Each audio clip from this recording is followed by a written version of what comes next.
प्रेक्षा ma'am, आपको मेरी आवाज आ रही है? यस यस साक्षी मैम आ रही है।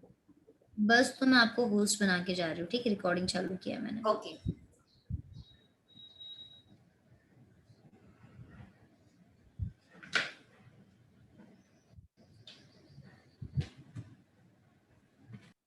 Good evening, ma'am. Very good evening everyone. Ma'am, सब वीडियो तो ऑन कर दो। अंश, Daksh, Shlok, Dhara, Rutva. yes, yes nice to see all faces of my superstars. ma'am, yes ma'am, we have to make separate book for all civics, geography, and. No need not at Ma'am, I all. have doubt. Yes बोलो बेटा। Ma'am, I have doubt in of the worksheet of history. Yes Ma'am, what will be the answer of the which MCQ question number 10? Which language was थोड़ा spoken? थोड़ा loudly बेटा, थोड़ा loudly नजदीक आके बोलो ना थोड़ा। Which language was spoken during 14th century in present Bengal region? First chapter में से। Yes, ma'am. Yes 14th century में कौन सी लैंग्वेज यूज कर रहे थे वो वाला बोल रहे हो ना? Yes.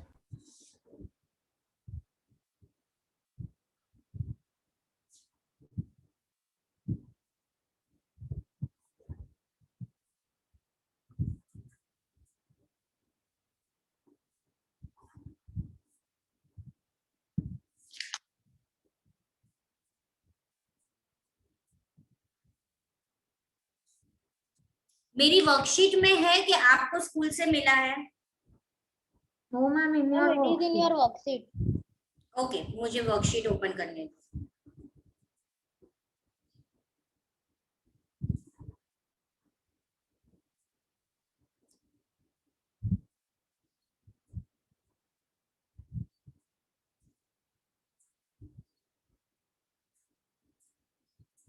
Which number it is beta? question number 10. Which language was spoken during 14th century in present Bengal region? Right, that one now. Yes. Yes. I guess so. It is Awadhi.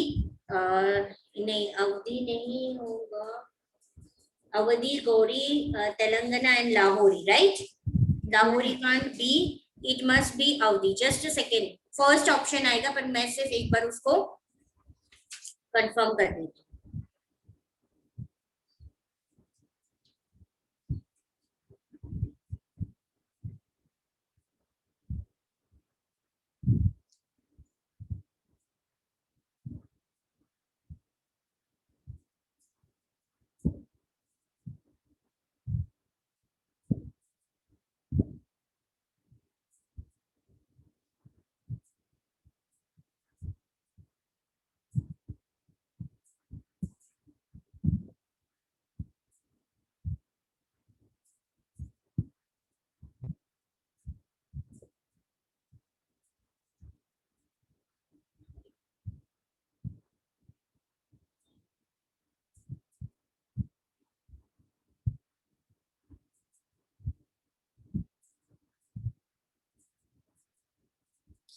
It is option 2 बेटा, जिसको संस्कृत बोलते हैं, पर यहाँ पे संस्कृत के बदले GAURI Gauri बोला गया है।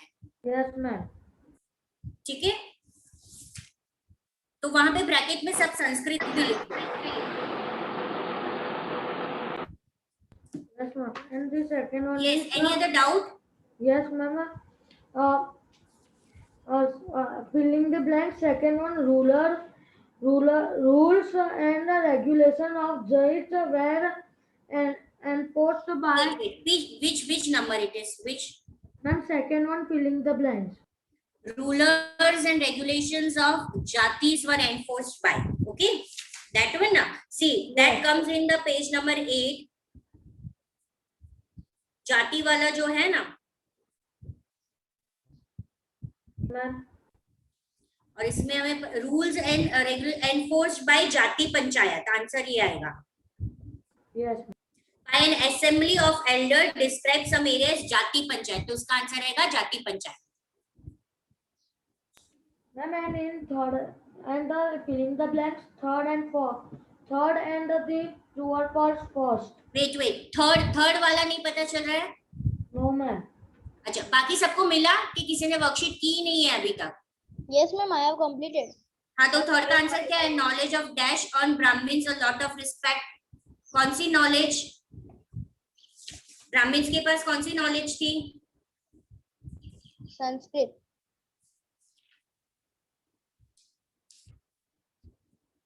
Yes. Ma'am, and the true or false first one. Science of cartography differed between 12th and 13th century. क्या लिखा आपने बेटा वेदांत, ट्रू और false? Ma'am, can you join from our laptop?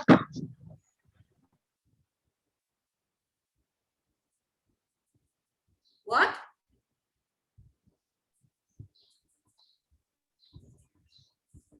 First वाला वेदांत क्या लिखा? Science of I am on cartography. that. I am on that. I have not completed yet.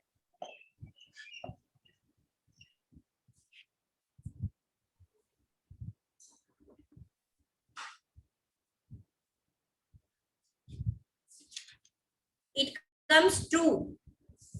Yes, ma'am. Thank you.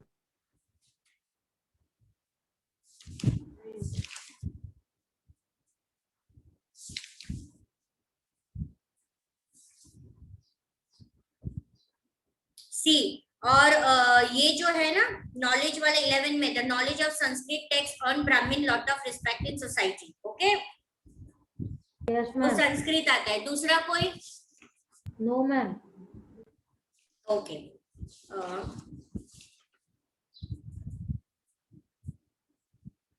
Ma'am, today what we will do? बेटा वो खत्म कहाँ हुआ है हमारा chapter? Today I will complete the chapter. आज history 2 खत्म कर देना हम लोग. Yes. चलो,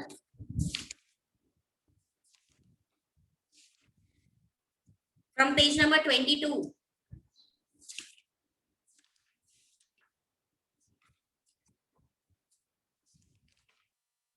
नहीं, हाँ चौहान वाला कर दिया था.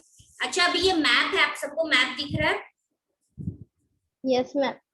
यस, ये चोला किंगडम का मैप है. ये चोला जो डायनेस्टी थी, उन्होंने कहाँ पे अपना रूल एक्सटेंड किया था और किया था. ठीक है, मोस्ट ऑफ ये साउथ में ज्यादा चोला किंगडम, चोला डायनेस्टी साउथ की है, और उसके नेबर्स की हमें मैप बताया जाता है, सिटीज एंड नेबर्स. ठीक है, तो हम ये अगर आपको स्कूल से अगर मैप करवाने को बोल रहे तो मुझे बोलना, तो मैं ये मैप डिटेल में कर दूंगी. Now we will read about the Chola dynasty that is south from Uraiyur to Thanjavur. Tanjavur was the capital of Chola dynasty. How did the Chola rise to power? A minor, यानी एक छोटा सा chief family known Muthariyar held the power in the Kaveri Delta. अब ये जो Pallava king के subordinate थे, ठीक है, king of Kanchipuram, Pallava dynasty जो कांजीपुरम के राजा थे. विजयलाया जो एंशियंट चीफली फैमिली ऑफ चोला से बिलोंग होते थे, उन्होंने एक पर्टिकुलर एरिया को कैप्चर कर दिया in the middle of the 19th century, और यहाँ पे उसने एक टाउन बिल्ड किया अपना तंजावर, और इस तंजावर में उसने एक टेंपल बिल्ड किया जिसका नाम था Nishumbhasudini. Okay, I am repeating कि ये चोला डायनेस्टी कैसे है. तो चोला डायनेस्टी हमने आगे भी पढ़ा कि कोई भी राष्ट्रकूटा था तो वो एक किसी नीचे चालुक्य का सबऑर्डिनेट था. उसी तरह जो चोला था वो पल्लवा किंग का सबऑर्डिनेट था. पल्लवा किंग कौन से एरिया में थे? कांजीपुरम के, और उसके सबऑर्डिनेट थे विजय लाला जो एक चीफ फैमिली में से थे चोला में से. उसने कावेरी डेल्टा कैप्चर कर दिया और यहाँ पे उसने उसका टाउन बिल्ड किया. वो जो टाउन था वो तंजावुर टाउन था, और वहां पे उसने एक टेंपल बिल्ड किया of goddesses Nishumbhasudini. Okay, clear everyone? Yes, ma'am. अब ये जो विजय लाला के जो सक्सेसर थे, यानी विजय लाला जो राजा था चोला का, उसकी बात के जो आए थे, उन्होंने धीरे धीरे उसकी नेबरिंग को भी कॉन्कर करना शुरू किया और पावर रेज किया। जैसे Pandya, Pallava territories of the south, north, ये सारे धीरे धीरे उन्होंने कैप्चर करना शुरू किया। Raj Raja one of the most powerful Chola ruler, underline that, Raj Raja I, considered the most powerful Chola ruler. Dhara, on your video, beta. Daksh, on your video. He became the king in 985 and expanded control. Most of सभी area में उसने उसका kingdom expand किया. He also reorganized. उसने जो भी पूरा empire का administration था उसको वापस organized किया.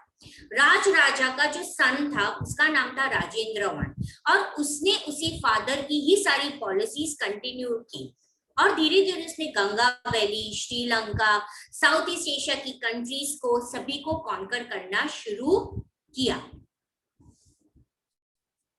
दक्ष, Yes, ma'am. समझ में आया बेटा? Yes. हाँ, Ah. ओके। दिया, Yes, ma'am. Start reading from page number 22, जो मैंने एक्सप्लेन किया वो। Okay, ma'am. From Urayapur to Thanjavur, how did the Cholas rise to power? A meaner chiefly family known as the Muttarayar held power in the Kaveri Delta. They were subordinate to the Pallava kings of Kanchipuram. Vijaya, who belonged to the ancient chiefly family of the Cholas from Urayapur, captured the Delta from the Muttrayar in the middle of the 9th century. He built the town of Tanjavur and the temple for goddess Nishambusdini there. The successor of Vijaya conquered neighboring regions and the kingdom grew in size and power. The Pandya and the Pallava territories to the south and north were made part of this kingdom. Rajaraja I, considered the most powerful Chola ruler, became king in 985 and expanded control over most of these areas. He also recognized the administration of the empire. Rajaraja's son Rajendra I continued his policies and even raided the Ganga Valley, Sri Lanka, and countries of Southeast Asia, deploying a navy for these expeditions. Okay. So, any doubt in this? Many word. Vedant, can you answer who is considered to be most powerful Chola ruler? Raj Raja I, Who is the son of Raj Raja I? Rajendra I, Okay. And what is the capital of Chola dynasty? Thanjavur. Okay, अब हमने आगे भी पढ़ा था कि कोई भी राजा होता है वो उसका पावर दिखाने के लिए क्या बिल्ड करता है? Temples. Okay, now we will study about the splendid temples and bronze sculpture. The big temple of Tanjavur. Thanjavur का सबसे बड़ा टेम्पल था Gangaikonda Cholapuram. Underline. The big temple of Tanjavur and Gangaikonda Cholapuram built by Raj Raja and Rajendra. ये जो भी temples थे, big temples of Thanjavur और गंगाईकोंडा चोलापुरम, ये क्या है पता है? ये एक सिटी है, गंगाईकोंडा चोलापुरम. ये सिटी है चोला डायनेस्टी की. राजेंद्र चोला ने ये सिटी बिल्ड की थी. क्यों बिल्ड की थी उसने? What, man? ये सिटी उसने बिल्ड की थी. इसकी स्टोरी मैं आपको बताती हूँ. गंगाईकोंडा चोलापुरम, ठीक है. राजेंद्र, हमने ऊपर पढ़ा ना, देखो, Rajendra one continued his policy and raided the Ganga valley. जब राजेंद्र वन ने गंगा वैली को कैप्चर किया और वहां से उसने गंगा का पानी अपनी जगह जब वो लेकर आया, तो उस जगह पे उसने एक सिटी बिल्ड की और वो सिटी का नाम दिया उसने Gangaikonda Cholapuram. Ganga is the water of Ganga. Konda is the pond which he built. Chola is the dynasty, Puram is the city. When he defeated the king near the Ganga, he built and वो जगह का उसने नाम temple का build किया, गंगाईकोंडा चोलापुरम।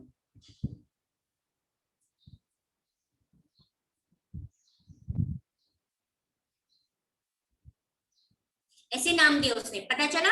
गंगा यानी पानी, गंगा का कोंडा यानी कि जिसने उसने रखा, Chola is the Chola dynasty, puram is the city, Gangaikonda Cholapuram. तो आपको इजीली याद रह जाएगा। कैसे प्रोनाउंस करोगे अंश उसको? What ma'am? इसे कैसे बोलोगे आप? गंगाईकोंडा चोलापुरम। गंगाईकोंडा चोलापुरम। तो बड़े बड़े टेम्पल्स थे तंजावुर में और गंगाईकोंडा चोलापुरम में, और ये दोनों टेम्पल तंजावुर में राज राजा ने बिल्ड किया था, गंगाईकोंडा में राजेंद्र ने बिल्ड किया था। चोला टेम्पल्स हमेशा बहुत ही ब्यूटीफुल और स्प्लेंडेड होते थे। ये टेम्पल्स में ह्यूज लैंड होते थे, बड़े बड़े वेल्स होते थे। ठीक है, देखो यहाँ पे नीचे हमें गंगाईकोंडा चोलापुरम का पिक्चर भी दिया है, टेम्पल, उसमें से एक टेम्पल, ये सिटी का एक टेम्पल का पिक्चर भी हमें दिया है। ओके, इस टेम्पल में कौन कौन काम करते थे और इस टेम्पल के नजदीक कौन कौन रहते थे? Priest, garland maker, cook, sweepers, musician, dancers. In other words, temples सिर्फ वर्शिप की जगह नहीं थी, पर यहाँ पे सबको काम भी मिल रहा था। तो हम बोल सकते हैं कि साउथ के इतने बड़े बड़े टेम्पल्स की वजह से वहां की इकोनॉमिक, सोशल और कल्चरल लाइफ भी बहुत ही अच्छी थी। क्लियर? Yes Yes. ये जो गंगाईकोंडा चोलापुरम है, आज उसको सिर्फ चोलापुरम ही बोला जाता है। ओके, आज उसको सिर्फ चोलापुरम ही बोला जाता है। ये आपकी बुक में नहीं दिया है। अब इसके अलावा आपको पेज नंबर 24 में एक चोला ब्रॉन्ज स्कल्पचर दिख रहा है, ब्रॉन्ज मटेरियल से बना हुआ एक स्टैचू दिख रहा है। हाँ, यस मैम। आपको तंजावुर का टेम्पल का नाम नहीं बोला है, सिर्फ मैं बता रही हूँ, वो याद करने की जरूरत। तंजावुर का आज भी बहुत बड़ा टेम्पल है, बृहदेश्वरा टेम्पल, जो राज राजा मन ने बिल्ड किया था। ठीक है, वो बृहदेश्वरा टेम्पल है। ओके, चोला ब्रॉन्ज इमेज भी सबसे बेस्ट वर्क माना जाता है। वेदांत, आपने नहीं पढ़ा है ना अभी? स्प्लेंडेड टेम्पल और ब्रॉन्ज स्कल्पचर वाला पार्ट जो मैंने एक्सप्लेन किया वो पढ़ लो। The big temples of Thanjavur and Gangakondai Cholapuram built by Rajaraja and Rajendra are architectural and sculpture marvels. Chola temples often became the nuclei of settlements which grew around them. These were centers of craft production. Temples were also endowed by the land as rulers well as by others. The produce of this land went in maintaining all the specialists who worked at the temple and very often lived near it. Priests, garland makers, cooks, sweepers, musicians, dancers, etc. In other words, temples were not only place of worship, they were hub of economic, social, cultural life as well.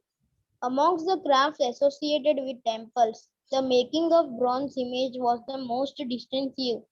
Chola bronze images are considered amongst the finest in the world.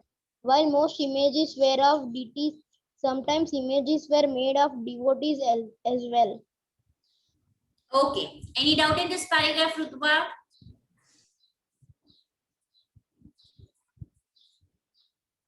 Rutba Patel.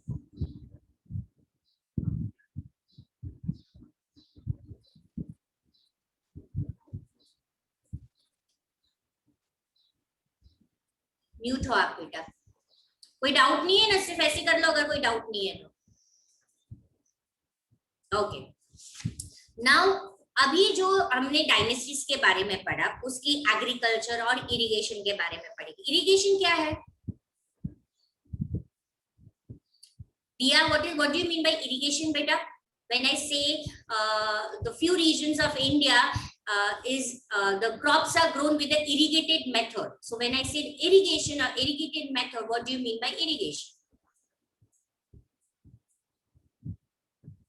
Simple, मुझे proper definition नहीं चाहिए हाँ बेटा, उसे सिर्फ irrigation क्या होता है वो मुझे बता सकते हैं। किसी को अगर जिसको भी पता है वो रेज हैंड कर सकता है। दक्ष, why again and again I have to give a personal invitation to on your video? Ma'am, my video is not starting. Your video is not starting. Okay. Yes. किसी को नहीं पता इरिगेशन मेथड? भाई जहां पे बारिश कम होती है पर हमें कल्टीवेशन करना हो तो हम वहां पे पानी कैसे पहुंचाते हैं, किसके मदद से? By wells. Yes, by canals, Dams. by dam, by tube wells. That is known as irrigation facility, which is the biggest irrigation multi-purpose project which helped for the irrigation plus all the water, which is the canal, biggest canal built in our Gujarat. Narmada Canal. Yes. और वो हमें help करता है irrigation facilities में। Irrigation का मतलब हमें पानी वहां पे प्रोवाइड करना जब वहां पे बिल्कुल भी बारिश नहीं होती, कम बारिश होती है, कैनाल्स, डैम, ट्यूब वेल्स के मदद से। क्लियर? तो अब वही चीज हम पढ़ेंगे। पहले तो एग्रीकल्चर ही एक एक्टिविटी था, ठीक है, और थोड़ी थोड़ी नॉन फार्म एक्टिविटीज होती थी और तो कुछ ज्यादा होता नहीं था। तो काफी अचीवमेंट्स ऑफ चोला पॉसिबल था और वहां पे चोला डायनेस्टी के वक्त हम नए नए डेवलपमेंट्स देख सकते थे और वो डेवलपमेंट था एग्रीकल्चर। अब चोला में कौन सा रिवर था? रिवर कावेरी, जिसके छोटे छोटे चैनल्स होते थे और वो बे ऑफ बंगाल में पानी जाता था। ये जो भी चैनल्स थे कई बार ओवरफ्लो होते थे और उसकी वजह से बैंक का जो भी फर्टाइल सॉइल होता था वो चला जाता था। वाटर फ्रॉम चैनल कई बार एग्रीकल्चर को प्रोवाइड होता था और इसीलिए वहां पे सबसे ज्यादा राइस कल्टीवेट होता था। ऑल्दो एग्रीकल्चर डेवलप्ड हुआ था तमिलनाडु में भी 5th और 6th सेंचुरी में भी। फॉरेस्ट क्लियर किया जाता था कुछ रीजन में और लैंड को कल्टीवेशन के लिए यूज किया जाता था। डेल्टा रीजन में वो लोग एम्बैंकमेंट्स यूज करते थे, फ्लड ना हो, और कैनाल्स कंस्ट्रक्ट करते थे जो पानी फील्ड तक कैरी करता था। और काफी एरिया में 2 क्रॉप्स वो लोग ग्रो करते थे एक साल में। एक साल में कितने क्रॉप्स ग्रो करते थे? 2 क्रॉप्स ग्रो करते थे। In many cases water crop artificially होता था। अलग अलग मेथड। वाटर क्रॉप आर्टिफिशियल यानी कि बारिश से कल्टीवेशन नहीं होना, इरिगेशन से होना, वेल को डक करना, टैंक्स वहां पे कंस्ट्रक्ट करना, बारिश का पानी जमा करने के लिए, स्टोर करने के लिए। इरिगेशन वर्क में काफी प्लानिंग नीड होता था, काफी लेबर होता था, तो ये सारी चीजें भी वो उस वक्त करते थे। मोस्ट ऑफ न्यू रूलर्स जो होते थे वो ऑलरेडी डेवलप्ड विलेज में ही काम करते थे और एक्टिव और दूसरे एक्टिविटीज में भी इन्वॉल्व होते थे। दिया, you have to read this agriculture and irrigation part. Agriculture and irrigation. Many of the achievements of the Cholas were made possible through new developments in agriculture. Look at map 2 again. Notice that river Kaveri branches off into several small channels before emptying into the Bay of Bengal. The channels overflow frequently, depositing fertile soil on their banks. Water from the channels also provides the necessary moisture for agriculture, particularly the cultivation of rice. All thought agriculture had developed earlier in other parts of Tamil Nadu. It was also from the 5th or 6th century that this area was opened up for large-scale cultivation. Forests had to be clear in some regions. Land had to be leveled in other areas.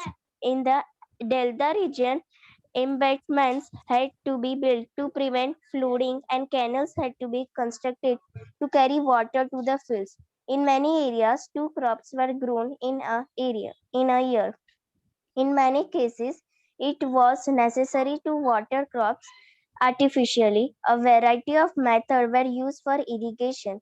In some areas, wells were dug In other places, hug tanks were constructed to collect rainwater. Remember that irrigation works required planning, organization, labor, and resources. Maintaining these works and deciding on how water is to be shared. Most of the new rulers, as well as people living in village, took an active interest in these activities. Okay. Now we will, any doubt in this? No, ma'am. Okay. Now we will study about the administration. यानी कि वो उनका administration कैसे करते थे, वो कैसे govern करते थे. ठीक है. एडमिनिस्ट्रेशन कैसे ऑर्गेनाइज होता था. जो पीजेंट्स होते थे, सेटल्ड पीजेंट्स होते हैं, यानी कि जो जिनका एग्रीकल्चर सेटलमेंट होता था, उनको ऊर बोला जाता था. ये आपको अंडरलाइन करना है. Settlement of peasants known as ur. जब इरिगेशन फैसिलिटी से एग्रीकल्चर काफी स्प्रेड हुआ तो ये प्रॉस्परस हो गए, यानी वेल्दी हो गए. ठीक है. ऐसे सच विलेज का ग्रुप फॉर्म करते थे और ये लार्जर यूनिट को नाडू बोलते थे. You have to underline again this. Groups of such villages formed larger units called nadu. The village council, अब विलेज का जो काउंसिल होता है, group of the representative and nadu, वो अलग अलग एडमिनिस्ट्रेटिव काम करते थे और वो जस्टिस देते थे, साथ साथ में टैक्स भी कलेक्ट करते थे. Okay, I am repeating it. Peasants, peasants क्या होता है? पीजेंट्स कौन होते हैं? What, ma'am? पीजेंट्स क्या होते हैं? पीजेंट्स हुआ था, पीजेंट्स दिया. वेदांत क्या हो गया आज? Yes, ma'am. पीजेंट्स हुआ. Peasants Settlements. फार्मर्स. ठीक है, फील्ड में काम करने वाले फार्मर्स. तो ये जो सेटल्ड फार्मर्स होते हैं उनको क्या बोला जाता था? चोला डायनेस्टी में ऊर बोला जाता था. और ये धीरे धीरे वेल्दी हो गए, प्रॉस्पेरस हो गए. क्यों? क्योंकि इरिगेशन फैसिलिटी से एग्रीकल्चर उनका अच्छा चल रहा था. अब एक विलेज नहीं पर ग्रुप ऑफ विलेज सब एक साथ एक बड़ा सा यूनिट यानी बड़ा सा ऑर्गेनाइजेशन फॉर्म करते थे. उसे नड्डू बोला जाता था. अब विलेज का जो भी काउंसिल होता था और ये ग्रुप ऑफ द पीपल नड्डू होता था, वो मिलजुल के एडमिनिस्ट्रेशन चलाते थे. जिसमें क्या काम होता था? जस्टिस देना, टैक्स कलेक्ट करना. ओके. अब वो डायनेस्टी में रिच पीजेंट्स होते थे, जो रिच फार्मर्स होते थे, और वो कौन से कास्ट के होते थे? वेल्ला कास्ट के होते थे. वो मोस्टली नाडू में उनका ही काम चलता था, उनका ही पावर होता था और गवर्नमेंट में वो सुपरविजन करते थे. चोला किंग रिच लैंडलॉर्ड्स को टाइटल देते थे. You have to underline this. Chola kings gave some rich landlords title like Muvendu Velan, Muvenda Velan. Velan यानी के पीजेंट, यानी के farmers. The Velan who are serving, वो 3 राजा का काम कर रहा था, 3 राजा के लिए काम कर रहा था. So you have to underline. Chola king gave some rich landlords titles like Movenda Velan, a Velan or a peasant serving 3 kings. Arya yani chief, right? And they were respected. उनको काफी ट्रस्ट होता था और वो राजा के लिए काफी trustworthy होते थे. धारा, you have to read this 2 paragraph. Okay, ma'am. The administration of the empire. Who was the administration organized? Settlements of peasants known as Ur became prosperous with the spread of irrigation and agriculture. Groups of such villages formed larger units called Nadu. The village council and the Nadu performed several administrative functions including dispensing justice and collecting taxes. Rich peasants of the Vela caste exercised considerable control over the affairs of the Nadu under the supervision of the central Chola government. The Chola kings gave some rich landowners titles like the Munvendavela, Avelan, or peasant serving 3 kings. Arrival, chair. etc. as markers of respect and entrusted them with important office of state at the center. Any doubt in these two paragraph? No, ma'am. Okay. चलो अब Brahmins की बारी आती है इसमें. We have seen that Brahmans को हमने आगे पढ़ा था ना कि ब्राह्मण्स को लैंड ग्रांट किया जाता था. राजा उन्हें क्या देते थे गिफ्ट में? लैंड देते थे. अब चोला की एक इंस्क्रिप्शन में यहाँ पे टाइप्स ऑफ लैंड बताए हैं. ठीक है, यहाँ पे जो टाइप्स ऑफ लैंड दिया है ना, you have to write today objective. Tick it important. Now I am describing the types of land which is granted to the Brahmins. Velan Wangai, land of non-Brahmin priest. जो ब्राह्मण नहीं है, peasants, उनको ऐसा land दिया जाता है, वेलांग वांगे. ब्रह्मदेया, जिसको ब्राह्मण्स को गिफ्ट दिया जाता है. शाला भोगा, land for the maintenance of school, particular land जो स्कूल के लिए होता है. देवंदा तिरुना मुट्टकन्नी, जो टेम्पल्स के लिए होता है. राइट. पालिचिंडम, जो जैन इंस्टीट्यूट को डोनेट में दिया जाता है, दान में. क्लियर? Yes, ma'am. Yes. कौन पढ़ पाएगा ये चोला लैंग्वेज? कौन पढ़ पाएगा? दक्ष पढ़ोगे टाइप्स ऑफ लैंड वापस? हाँ, ma'am. हाँ पढ़ो. Chola inscriptions mention several categories of land. Velan Vegai, land of non-Brahmana peasants properties. Proprietors. Yes, proprietors. Brahmadeya, land gifted to Brahmanas. Sala Bhoga, land for the maintenance of a school. Devadana Tirunamatukani, land gifted to temples. Palli Chandam, land donated to Jain institutions. आप लिखते हो ना जो मैं बोलती हूँ, टिक करवाती हूँ. Yes. Yes. Yes, ma'am. So we have seen that Brahmanas often received land grants. वो लोग grants मिलते हैं. ब्रह्मदेया, उनको ब्रह्मदेया लैंड मिलती है, जिसकी वजह से लार्ज ब्राह्मण्स है वो सेटल्ड हो गए और कावेरी वैली और साउथ इंडिया में काफी ऐसे ब्राह्मण्स आ गए. Each Brahmadeya was looked after by an assembly or sabha of prominent Brahmana landlords. ये असेंबली बहुत ही अच्छी तरह से काम करती है. उनका जो भी डिसीजन होता था एक इंस्क्रिप्शन में उसको नोट डाउन किया जाता था. स्टोन वॉल्स में पेपर्स नहीं थे ना उस वक्त, इसलिए इंस्क्रिप्शन में नोट डाउन करते थे. अब जो ट्रेडर्स होते हैं उनकी भी एक ग्रुप होती थी, association. You have to underline this. Associations of traders known as नागरम्स.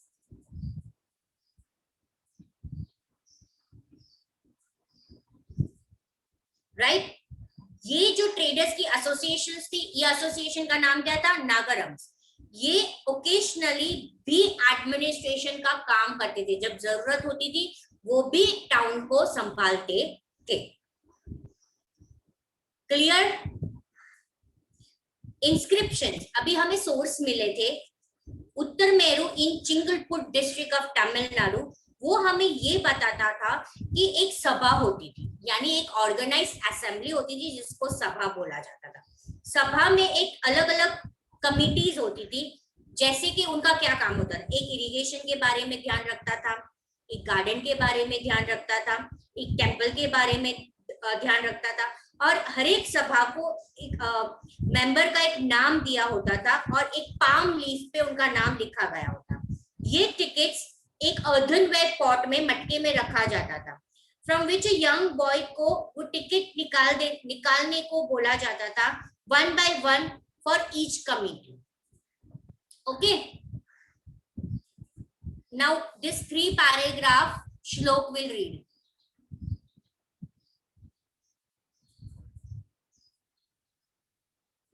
And can I read?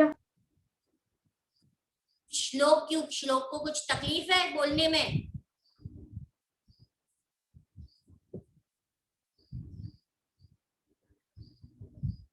जो भी आज नहीं रीड करेगा वो सारी चीजें 20 टाइम लिखेगा।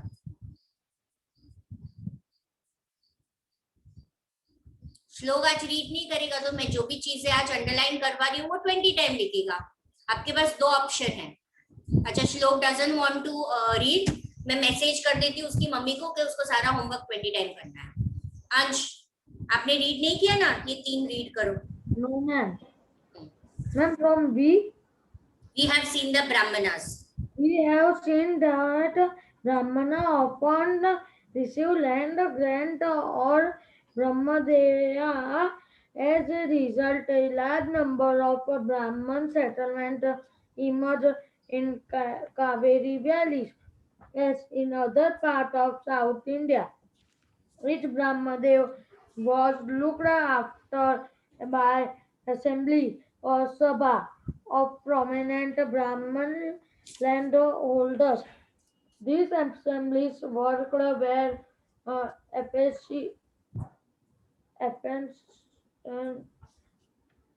efficient. Their decisions were recorded in detail in inscription, often on the stone walls of temple. Association of traders known as Nagarams also occasionally perform administrative function in town.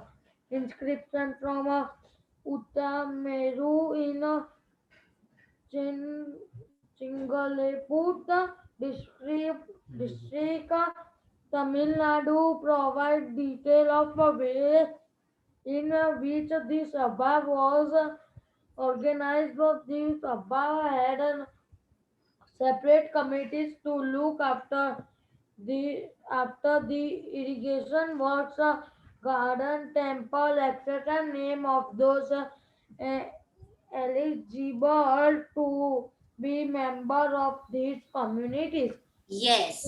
Written on small tickets of plum leaves. These tickets were put into an earthenware pot from which a young boy was asked to take out the ticket one by one for community. Okay, कितनी committees थी पता है? आपकी book में नहीं दिया। Total 8 committees थी सभा की और उसको महासभा बोला जाता था। Garden committee, irrigation committee, cultivation committee, village account committee, education committee, land committee, road committee और टेम्पल कमिटी। कितनी कमिटीज थी? आपको ये लर्न नहीं करना है, सिर्फ मैं इंफॉर्मेशन बता रही हूँ। मेरे पास जो दूसरी बुक में उसमें सारा दिया है। गार्डन जो गार्डन का ध्यान रखता था, इरिगेशन का ध्यान रखता था, कल्टीवेशन का ध्यान रखता था, विलेज अकाउंट्स का ध्यान रखता था, एक एजुकेशन कमिटी भी थी, लैंड कमिटी थी, रोड कमिटी थी और टेम्पल कमिटी थी। एक यूनिक सेटअप था, उसको महासभा या विलेज असेंबली बोला जाता था। कैसा असेंबली बोला जाता? विलेज असेंबली या महासभा। और ये डिपेंड होता था कि विलेज की पॉपुलेशन कैसी है। मीटिंग ऑफ असेंबली टेम्पल में होता था या पब्लिक हॉल में होता था। ये जो भी सभा होती थी वो कहाँ पे मिलती थी? या तो टेम्पल में या उनकी अगर उस विलेज में पब्लिक हॉल होता था। 8 कमिटीज को अलग अलग ध्यान रखना होता था और मेन जो काम होता था वो टैक्स का कलेक्ट करना, एडमिनिस्ट्रेशन, जस्टिस देना, विलेज के मार्केट होता था उसका ध्यान रखना, supplying of rice to the temple, ये उनका मेन काम होता था। ठीक है, जो उनको ध्यान देना होता है। अब दूसरा जो एडमिनिस्ट्रेटिव डिवीजन होता था ना, वो कैसे होता था? किंगडम के नीचे एक डिस्ट्रिक्ट, एक प्रोविंस होता था, स्टेट, जिसको वो चोला लैंग्वेज में मंडलम बोलते थे। मंडलम के नीचे डिस्ट्रिक्ट होता था और वो डिस्ट्रिक्ट को वलनाडु बोलते थे। ठीक है, और उसके नीचे छोटे छोटे तहसील होते थे जिसको वो पुरम बोलते थे। ओके, और इस तरह से चोला का जो एडमिनिस्ट्रेशन था ना वो काफी उस वक्त स्ट्रॉन्ग एडमिनिस्ट्रेशन था। अब इन जो भी चोला के एडमिनिस्ट्रेशन में जो कैंडिडेट होते थे ना, उनके क्वालिफिकेशन होते थे, एक क्वालिफिकेशन फिक्स किया होता था।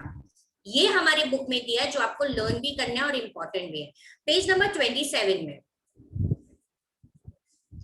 देखो आपको दिया गया है ना, all those who wish to become member of the sabha should be the owner of the land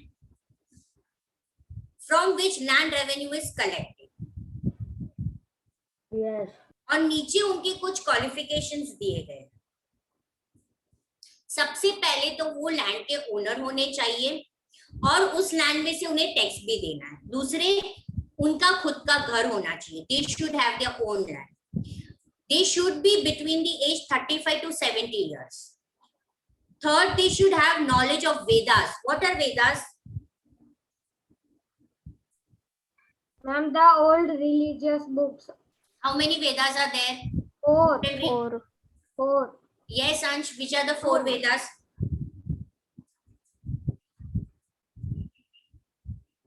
किसे पता है? कोई भी जिसको पता है एक एक करके यस दिया, कोई भी एक बोलो।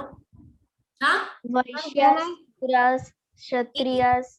नहीं नहीं बेटा, that is not Vedas, that is Varna. That is Varna. Rigveda, Yajurveda, Samveda and Atharvaveda. Yes, there are 4 and the biggest Veda is Rigveda. 4 Veda है, Rigveda, Yajurveda, Samveda and Atharvaveda, right? They are the old Sanskrit texts, old religion Vedas. तो ये जो भी इसके members हो उनको ये सारे वेदास के बारे में नॉलेज होना चाहिए। इसके अलावा they should be well versed in administrative matters. जो भी एडमिनिस्ट्रेटिव है उसकी भी उनको प्रॉपर नॉलेज होनी चाहिए, प्लस वो ऑनेस्ट होने चाहिए। If anyone has been a member of any committee in last 3 years, last 3 सालों में से अगर ये जो 8 कमिटीज थी उसमें से अगर वो मेंबर है तो वो वापस दूसरे मेंबर नहीं बन सकते हैं। Okay, anyone who has not submitted his accounts and those of his relatives cannot consent the election. वो भी और उसके रिलेटिव भी इलेक्शन में खड़े नहीं रह सकते। Okay, Yes. तो ये 6 क्वालिफिकेशन उसमें होनी चाहिए। रुतवा, you have to read this again. Ma'am, whole inscriptions and text. Yes. Who could be a member of a sabha? The Uttar Merur inscriptions lays down all those who wish to become members of the sabha should owners a land from which land revenue is collected. They should have their own homes. They should be between 35 and 70 years of age. They should have knowledge of the Vedas. They should be well versed in administrative matters and honest. If anyone has been a member of any committee in the last 3 years, he cannot become a member of another committee. Anyone who has not submitted his accounts and those of his relatives cannot contest their elections. Okay, this is very important. आपके page number 28 में देखो question दिया है, what are the qualification necessary to become the member of committee of sabha in the Chola empire. मैंने आपको answer दे दिया, तो आज आप ये नोटबुक में लिख देना, ठीक है? याद रह गया सबको? Yes, ma'am. अब वेदांत, चाइना अंडर टांग डायनेस्टी वाला केस स्टडी है, वो पढ़ो बेटा। पेज नंबर 28 में जो ऊपर वाला पैराग्राफ है ना। Yes, sir. China under the Tang dynasty. In China, an empire was established under the Tang dynasty, which remained in power for about 300 years, from the 7th to 10th centuries. Its capital, Xi'an, was one of the largest cities in the world, visited by Turks, Iranians, Indians, Japanese, and Koreans. The Tang Empire was administered by a bureaucracy recruited through an examination, which was open to all who wished to appear for it. The system of selecting officials remained in place with some changes till 1911. बस इसको read कर दो टिक करके। उसका capital था जियान, right, largest city था उस वक्त वर्ल्ड में। अलग अलग कंट्रीजन्स ने वहां पे विजिट किया था, Turks, Iranians, Indian, Japanese, Korean. ये यहाँ से ये बताना चाहता कि उसका जो एडमिनिस्ट्रेटिव था वो रिक्रूट करते थे। एग्जाम देने के बाद ही आप रिक्रूट हो सकते हैं, आपको एक एग्जाम देनी थी, कोई भी आ सकता है पर आपको एग्जाम देनी होती है, ठीक है। ओके, नाउ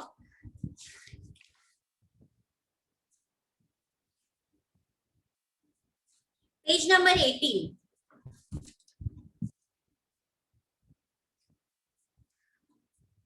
फोर 400 टैक्सेस वाला पार्ट हमने नहीं रीड किया था।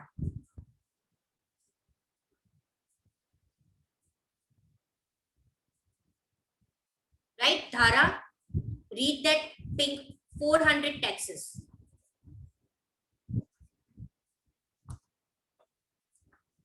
पेज नंबर 18 में है बेटा।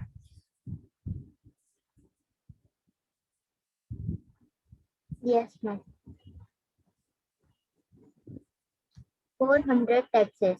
The inscriptions of the Cholas who ruled in Tamil Nadu referred to more than 400 terms for different kinds of taxes.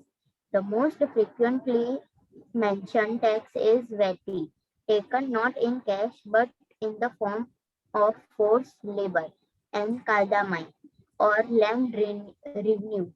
There were also taxes on taxing the house, the use of the ladder to climb palm trees, a less on It is access. It is C एक missing है, access on the succession of to family property.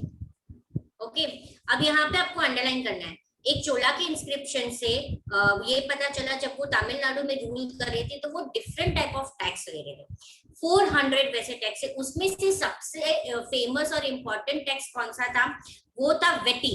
So you have to underline the most frequently mentioned tax is vetti. जो cash नहीं होता था, forced labour. What is forced labour?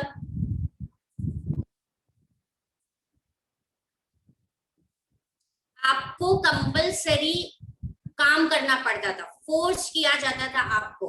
जितने समय तक आपको बोले उतना आपको वर्क करना पड़ता था as a labourer.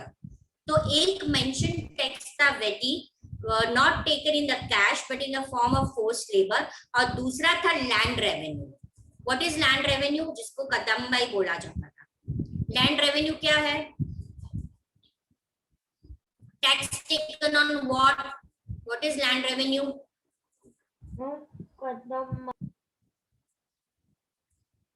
What? Kodamai. I'm not able to hear you, beta. Little bit loud. Kodamai. हाँ, लैंड रेवेन्यू का मतलब क्या होता है? लैंड रेवेन्यू का किस पे लैंड लिया होता है? आप जो भी एग्रीकल्चर प्रोडक्शन करते हो ना, उसके ऊपर आपको एक फिक्स रेवेन्यू पे करना पड़ता है, उसको लैंड रेवेन्यू बोलते हैं। बेटा ये याद रखो, बिकॉज इन 8th स्टैंडर्ड में जब हिस्ट्री आएगा ना आपको, उसमें ब्रिटिशर के बारे में यही है। रेवेन्यू यानी कि टैक्स कलेक्ट करना। पहले के टाइम में जो भी राजा थे उसका मेन सोर्स ऑफ इनकम क्या था? वो कहाँ से पैसे इकट्ठा करते थे? टैक्स से। सबसे ज्यादा टैक्स वो कहाँ से करते थे? एग्रीकल्चर से। यानी कि मैं एक फार्मर हूँ, ठीक है, मेरी जो भी लैंड है उसपे मैंने जो भी प्रोडक्ट क्रॉप कल्टीवेट किया है उसका कुछ पोर्शन, 1/6 पोर्शन मुझे टैक्स के हिसाब से राजा को पे करना, उसको लैंड रेवेन्यू बोलते हैं।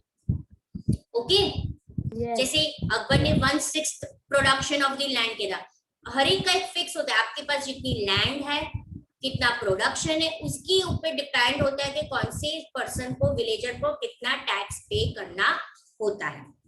ठीक है, तो ये मैंने मिस कर दिया था, ये आपको अंडरलाइन कर देना है। ये आपको ऑब्जेक्टिव में आता है। दो चीज होती है कि चोला के वक्त तमिलनाडु में दो, ऐसे तो 400 टैक्सेस थे पर दो काफी इंपॉर्टेंट टैक्स था।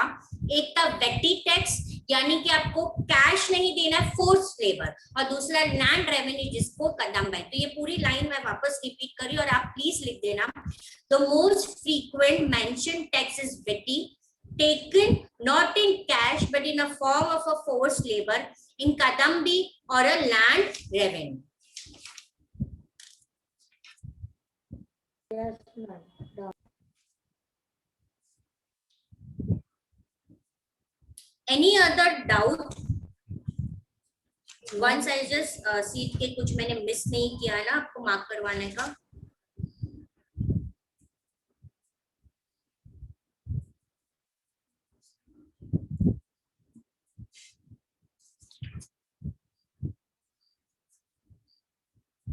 Okay. Page number 28. Help me out with this matter column. चलो, who will solve this matter following? अगर किसी को कोई डाउट है ये चैप्टर में पहले पूछ लो, फिर ये मैथड कॉलम करना है. Ma'am, no doubt. अच्छा, तो मैथड कॉलम कौन सॉल्व करेगा? Raise hand. I want to see the raise hand. देख लो पहले 2 मिनट सॉल्व कर लो. सॉल्व हो जाता है वहीं पे आंसर्स कर लो और मुझे रेज हैंड करो. यहाँ पे हमें डायनेस्टीज दिए और सामने वो कहाँ पे रूल कर रहे थे वो रीजन्स के नाम दिए हैं.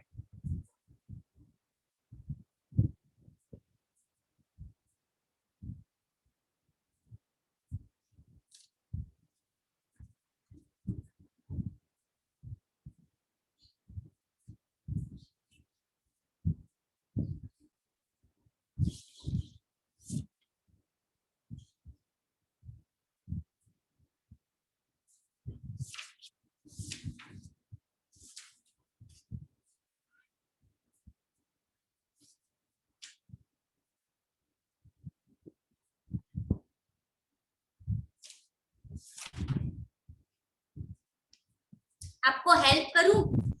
जो फर्स्ट पेज नंबर 16 में मैप है ना उसमें से आपको मिल जाएगा answer.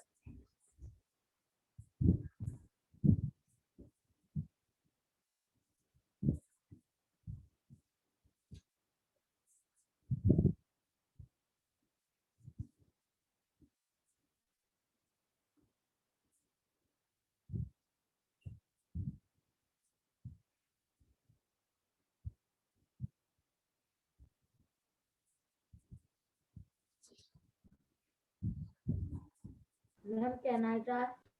Yes, Ansh. Answer. Yes, ma'am. 1 minute.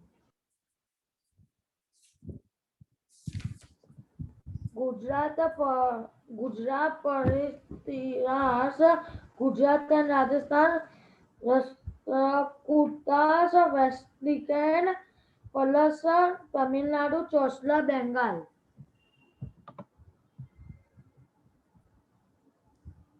Diya, your answer.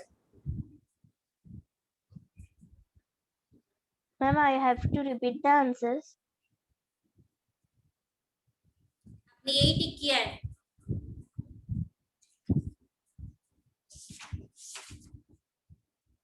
उसने चोला बंगाल बोला, वो राइट है? No, ma'am. What is the answer of Chola? Tamil Nadu. And what is the answer of Palas? Bengal. Yes. Ansh, Yes. कब से हम बोल रहे हैं Cholas in Tamil Nadu, Cholas in Tamil Nadu, south south south. Repeat again दिया. करेक्ट आंसर सारे बोलो.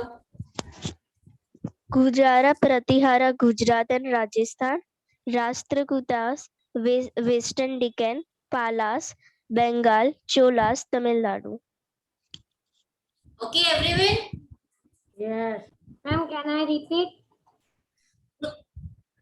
Yes, you can. Yes, ma'am. Gujarat Pratiharas, Gujarat and Rajasthan, Rashtrakutas, Western Deccan, Pallas, Bengal, Cholas, Tamil Nadu. वेदांत, चलो आप भी रिपीट कर लो. Yes, ma'am. Gujarat Pratiharas Gujarat and Rajasthan Rashtrakutas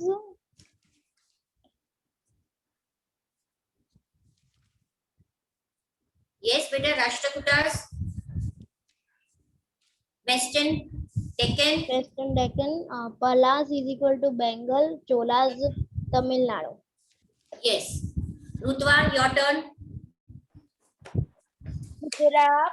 Pratiharas, Gujarat and Rajasthan, Rashtrakutas, Western Deccan, Palas, Bengal, Cholas, Tamil Nadu. Yes. चलो सबका हो गया ना.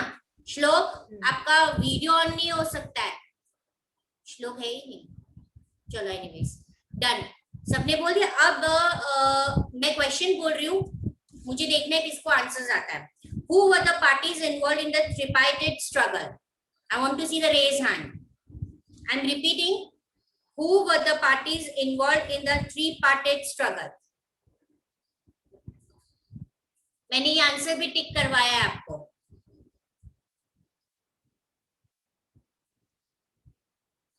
चलो वेदांत को मिल गया. गुजारा, प्रतिहारास, पालास और Rashtrakuta. Yes, Right? Page number 21. Gujara Pratihara Rashtrakuta Pala dynasties fought for the control over Kannauj because there were three parties in this long drawn conflict. Historians often described it as tripartite struggle. मैंने नहीं बोला था लिखने को आपको? yes ma'am. अंश तो क्यों नहीं मिला? Ma'am, I know. और मैंने इम्पोर्टेंट भी बोला था, ये इम्पोर्टेंट है. बोला था ना, वहां पे वापस इम्पोर्टेंट कर दो. What were the two major cities under the control of the Chahamanas? कौन सी दो इम्पोर्टेंट सिटीज चाहमनास के कंट्रोल में थी?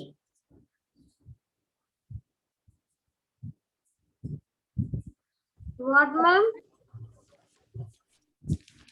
What were the two major cities under the control of Chahamanas? Answer is in page number 21 itself.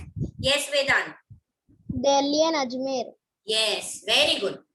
मैंने underline भी करवाया था ना? नहीं करवाया था? अंश कर दो तो. Other king who engaged in the warfare included Chahamanas, later known as Chauhans, who ruled over region around Delhi and Ajmer.